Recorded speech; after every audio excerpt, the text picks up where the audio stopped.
Has everybody got their clipboards? Yes. Right, in we go then. It's the Greek vases we're going to be looking at first. Come on then.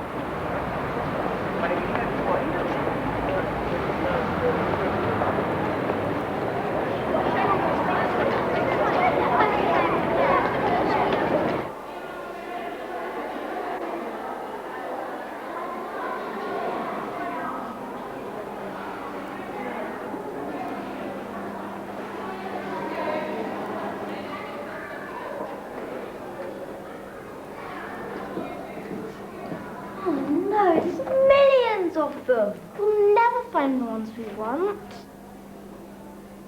They all look the same. Absolute rubbish. What did you say? Wasn't me. But there's no one else. Only about 3,000 Greeks in here. It's coming from there, Philip. It's inside the cave. Oh, well, of course we're inside the case. Where do you think we are? It's them, that man and the woman. Ah, brilliant. Got there at last. Well, for your information, I'm called Glaucon. And I'm Cleo. What about you two? What are you doing with those tablets? The clipboards, you mean? Well, we're doing a project on the Greeks, and we have to find some of the Greek gods and goddesses on the vases. Find the following: Hera, Athena, Zeus, and Hephaestus. Hey, you seem to have an awful lot of gods. Of course we do. Doesn't everyone? I don't think so. Well, you'll find Hera and Athena in the next case. Middle shelf. Right. Hera is the goddess of marriage and the home. Got her. And Athena is the woman with the shield. There she is. And you'll find the other two in the next case. Go on, bottom row, centre pot. Kill two birds with one stone. Zeus is the one with the wreath. He's the king of the gods. Very powerful, very strong. You need to be when you're married to a goddess like Hera. The man with the axe, that's Hephaestus, the god of blacksmiths and craftsmen. Who's the little one? Oh, that's Athena again. It shows how she was born. Zeus had been complaining for ages about a headache. Too much nectar, the other gods thought. Touch of the morning after. But he went on moaning about his head, and finally he asked Hephaestus to cut his head open with an axe. And out jumped Athena, fully grown. Right, done that. We've also got to find out about Greek temples. Yes, well, you need to go to Greece for that. But we've got to be back in school in 3 hours. I see. What do you think, Cleo? Send for Athena. Exactly. You see, Athena is the goddess of wisdom. She can solve all problems. And she comes to the aid of deserving mortals. They look pretty deserving mortals to me, wouldn't you say, Glaucon? Oh, yes, very deserving. So have a look at that picture of Athena. Can you see her shield? Yes. Well, watch carefully.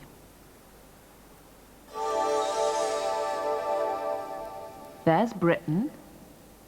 And now we're traveling across Europe and down to this country, Greece.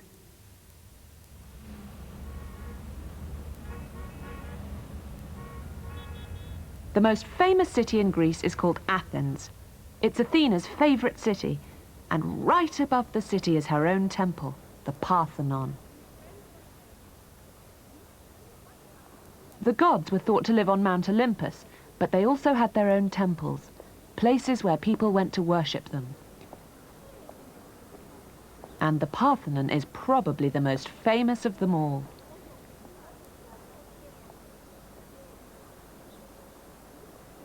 But the one I like best is just across the way from the Parthenon. A temple to the god Hephaestus. Most temples were designed in the same way. Columns round the 4 sides, and a triangular piece on top called the pediment. The columns have these grooves in them, all the way round.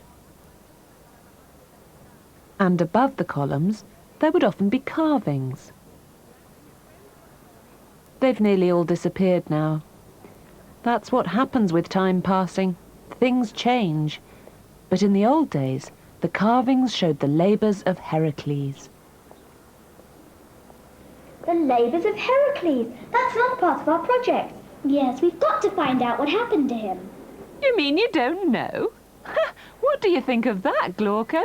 Oh, dear, shocking ignorance. Sit back, you two, and I'll tell you all about it.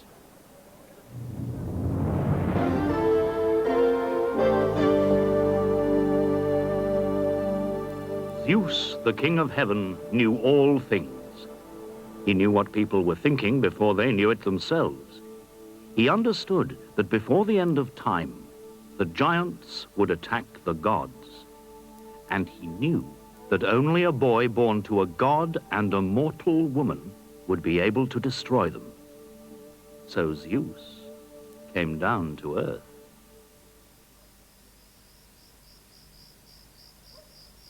It was a summer night. Gods slept. Humans slept. Somewhere, far away as a dream, a dog barked. The dry, warm air was sweet with lavender. And in that night, Zeus came down to earth. He had disguised himself as the husband of Alcmene, the most loyal and beautiful woman in Greece. And Alcmene, loyal Alcmene, held out her arms to the man she thought was her husband. After 9 months, Alcmene gave birth to twin sons. The elder was Heracles, son of Zeus.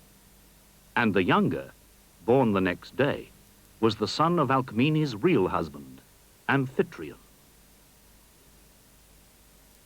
Hera, goddess of marriage, was jealous when she discovered that her husband Zeus had deserted her. Heracles was born on Earth, so he can stay on Earth. He'll never be immortal. Then Zeus had another idea. Once more he visited the earth. He took the sleeping Heracles and quietly laid him at the sleeping Hera's breast.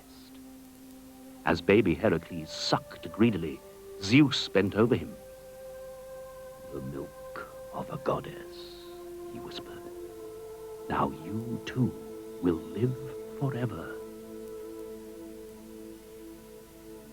Then he spirited Heracles back down again to his cradle in Greece. As he did so, drops of Hera's milk fell from Heracles' mouth, a spray of shining night flowers. People call them the Milky Way.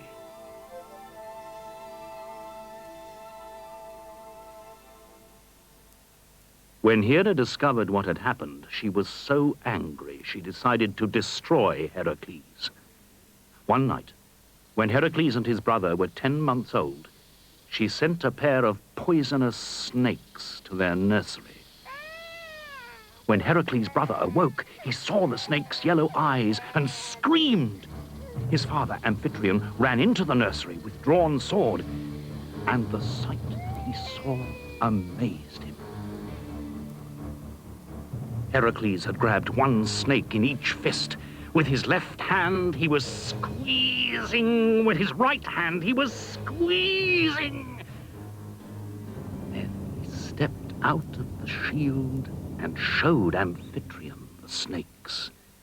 2 glistening coils, 2 limp ropes. He had strangled them both. As the years went by, Heracles grew stronger and stronger. Massive shoulders, the neck of an ox, the chest of a lion. And high on Olympus, jealous Hera was watching. Hera, the sworn enemy of Heracles. She watched while Heracles married Megara, the daughter of a king. She watched while Megara bore him 6 children. And then, one fine summer day, she drove him mad.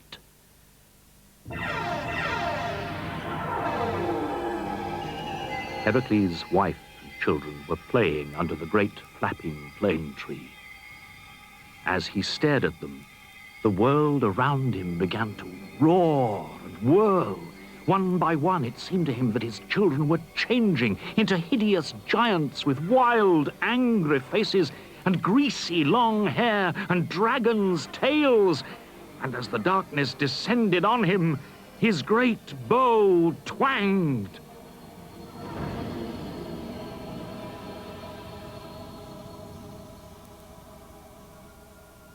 When Hera took away Heracles' madness, he saw to his horror what he had done. All his family lay dead.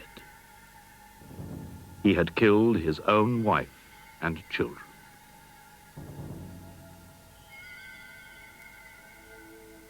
In his sorrow and despair, he trudged north to Delphi.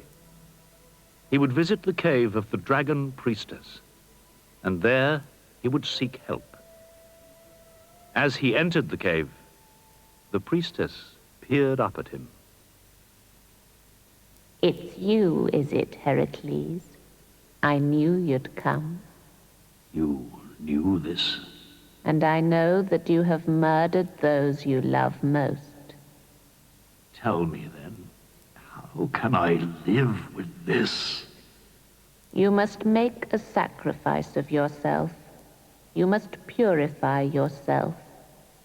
Serve the king of the Argives, your own cousin, Eurystheus. Eurystheus? That mouse? I despise him. You must serve him nonetheless for 12 long years. Because you slew your family, you must do whatever he asks of you. Sacrifice yourself, Heracles, and then your reward will be the greatest reward of all. The greatest of all. So Heracles left the cave of the priestess and set off for the court of his cousin Eurystheus at Tiryns. But before Heracles could reach him, Eurystheus had another visitor.